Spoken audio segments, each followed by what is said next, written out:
আগামী বছরের জুনে নয়, ফেব্রুয়ারি থেকে এপ্রিলের মধ্যে নির্বাচন হওয়া উচিত বলে মন্তব্য করেছেন জামায়াতে ইসলামী আমির ডক্টর শফিকুর রহমান।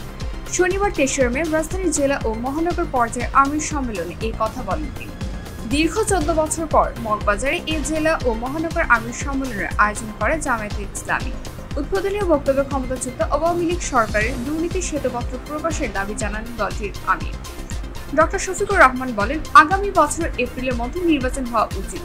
অন্তর্বর্তী সরকারের যেসব উপদেষ্টা রাজনীতি করতে চান তাদের ক্ষমতা ছাড়ার আহ্বান জানিয়ে তিনি বলেন, নির্বাচনকে প্রভাব মুক্ত করতে সংসদে আনুপাতিক হারে আসন বরাদ্দ করতে হবে। সংস্কার যেটা কার্যক্রম হাতে নেওয়া হয়েছে তা যদি আন্তরিকভাবে গতিশীল করা হয় এবং যদি অংশীজনেরা সবাই সেরকম সহযোগিতা করে, আমরা মনে করি সরকারের ঘোষিত সময়ের ভিতরে সংস্কার সাধন করে নির্বাচন সম্ভব। এর জন্য দুটি সময়কে আমরা উপযুক্ত মনে করি।